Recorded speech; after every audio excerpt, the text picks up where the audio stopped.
Penyebaran virus corona masih terjadi dari hari ke hari. Di Indonesia, total kasus positif COVID-19 kini sudah menembus angka 4 juta kasus. Lihat ibu pertiwi sedang bersusah hati.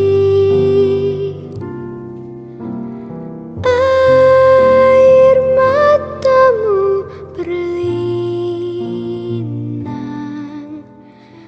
mas intanmu terkenang. Assalamualaikum warahmatullahi wabarakatuh. COVID-19 masih menjangkit dunia. Angka kematian terus bertambah. Saat ini, kita masih menghadapi tantangan yang mengharuskan beradaptasi dengan situasi pandemi COVID-19. COVID-19 adalah virus yang menyerang sistem pernafasan dan bisa menyebabkan gangguan ringan pada sistem pernafasan, infeksi paru-paru yang berat, hingga kematian. COVID-19 dapat menular dari manusia ke manusia melalui percikan atau droplets dari penderita yang bersin atau batuk, dan kontak erat dengan penderita atau kontak dengan permukaan benda yang terkontaminasi oleh COVID-19. COVID-19 masuk ke tubuh melalui mata, hidung, dan mulut lewat tangan yang terkontaminasi oleh virus. Saat ini, masyarakat harus bersiap dengan keseimbangan baru pada kehidupan. Aspek kesehatan, sosial, dan ekonomi harus berjalan seiring dan saling mendukung. Masyarakat harus melakukan perubahan pola hidup dengan tatanan dan adaptasi kebiasaan yang baru atau disebut juga dengan new normal.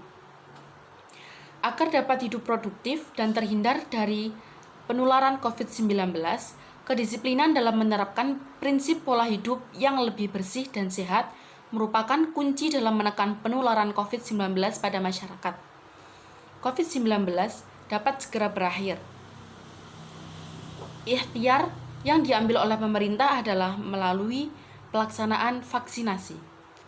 Disampaikan pula bahwa pelaksanaan vaksinasi ini akan berhasil dan efektif apabila telah dilaksanakan vaksin terhadap minimal 70% dari total seluruh masyarakat Indonesia.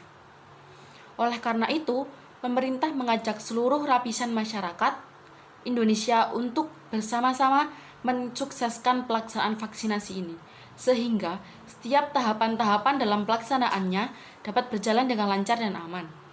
Sementara itu, tujuan dilaksanakannya vaksinasi adalah untuk mengurangi transmisi atau penularan COVID-19. Menurunnya angka kematian atau kesakitan, mencapai kekebalan kelompok, dan melindungi masyarakat agar tetap produktif secara sosial dan ekonomi.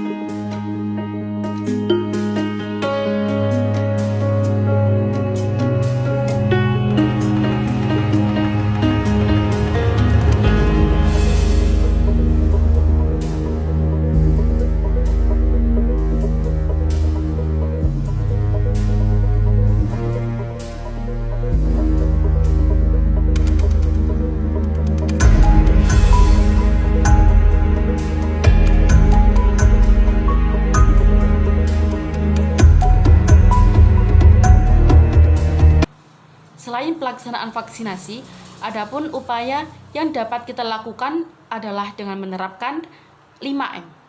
Berikut adalah sedikit penjelasan mengenai 5M. Kita lawan dengan jurus 5M. 5M adalah protokol kesehatan untuk menghadapi COVID-19. Apa saja isi dari 5M tersebut? Pertama, mencuci tangan.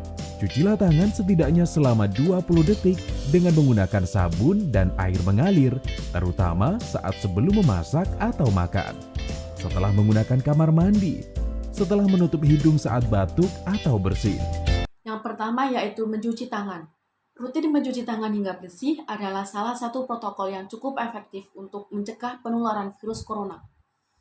Untuk hasil yang maksimal, disarankan untuk mencuci tangan setidaknya selama 20 detik beberapa kali dalam sehari, terutama saat sebelum memasak atau makan, setelah menggunakan kamar mandi, dan setelah menutup hidung saat bersin atau batuk.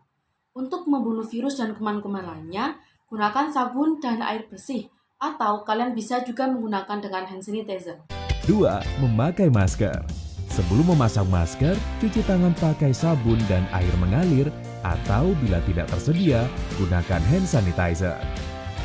Pasang masker untuk menutupi mulut dan hidung, dan pastikan tidak ada sela antara wajah dan masker. Yang kedua yaitu memakai masker. Pada awal pandemi virus corona tahun lalu, WHO mengatakan bahwa penggunaan masker hanya direkomendasikan untuk orang yang sakit, bukan untuk orang yang sehat. Namun, virus corona yang merajalela hingga saat ini membuat protokol kesehatan bisa berubah-ubah seiring berjalannya waktu. WHO akhirnya mengeluarkan himbauan agar semua orang, baik orang yang sakit maupun orang yang sehat, untuk selalu menggunakan masker saat beraktivitas di luar rumah. Kebijakan WHO ini juga sempat ditegaskan oleh Presiden Indonesia kita, Presiden Joko Widodo. 3. Menjaga jarak. Jaga jarak minimal 1 meter dengan orang lain untuk menghindari terkena droplet dari orang yang bicara, batuk, atau bersin. Yang ketiga yaitu menjaga jarak. Protokol kesehatan lainnya yang perlu dipatuhi adalah menjaga jarak. Protokol kesehatan ini dimuat dalam keputusan Menteri Kesehatan RI dalam protokol kesehatan bagi masyarakat di tempat dan fasilitas umum dalam rangka pencegahan dan pengendalian COVID-19. Di sana disebutkan menjaga jarak minimal 1 meter dengan orang lain untuk menghindari terkena droplet dari orang yang berbicara, batuk maupun bersin, serta menghindari kerumunan, keramaian, dan berdesakan. Keempat, menjauhi kerumunan. Kerumunan merupakan salah satu tempat penyebaran COVID-19. Semakin banyak dan semakin sering bertemu orang, maka kemungkinan terinfeksi COVID-19 semakin tinggi. Dan yang keempat yaitu menjauhi kerumunan. Selain 3 hal di atas, menjauhi kerumunan merupakan protokol kesehatan yang juga harus dilakukan. Menurut Kementerian Kesehatan RI, masyarakat diminta untuk menjauhi kerumunan saat berada di luar rumah. Ingat, semakin banyak dan semakin sering kamu bertemu orang, maka kemungkinan terinfeksi virus corona pun akan semakin tinggi. yang kelima adalah dengan mengurangi mobilitas. Semakin banyak menghabiskan waktu di luar rumah, maka semakin tinggi pula kemungkinan terpapar virus ini. Oleh sebab itu, apabila tidak ada keperluan yang mendesak, tetap berada di rumah. Yang terakhir yaitu mengurangi mobilitas. Virus corona bisa berada di mana saja. Jadi, semakin banyak dirimu menghabiskan waktu di luar rumah, maka semakin tinggi pula terpapar virus corona ini. Oleh karena itu, bila tidak ada keperluan yang mendesak, tetaplah berada di rumah saja.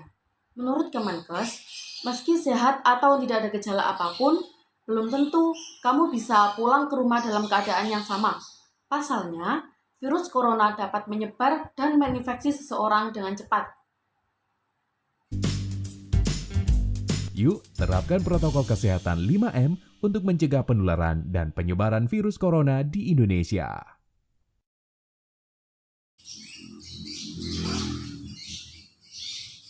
Ya, terhitung dari awal COVID, yaitu pada tahun 2020, sampai saat ini pada tahun 2021, angka kesembuhan terus menurun dan angka kematian semakin menaik dengan yang disusul dengan angka penyebaran COVID di Indonesia yang semakin tinggi. Oleh karena itu, kita sebagai warga negara Indonesia, mari kita mensukseskan program pemerintah yaitu memutus penyebaran COVID-19, yaitu dengan patuh pada protokol kesehatan, melakukan 3M, dan tak lupa, mari kita sukseskan bersama program pemerintah yaitu vaksinasi massal di daerahnya masing-masing. Sekian yang dapat saya sampaikan, kurang lebihnya mohon maaf yang sebesar-besarnya. Wassalamualaikum warahmatullahi wabarakatuh.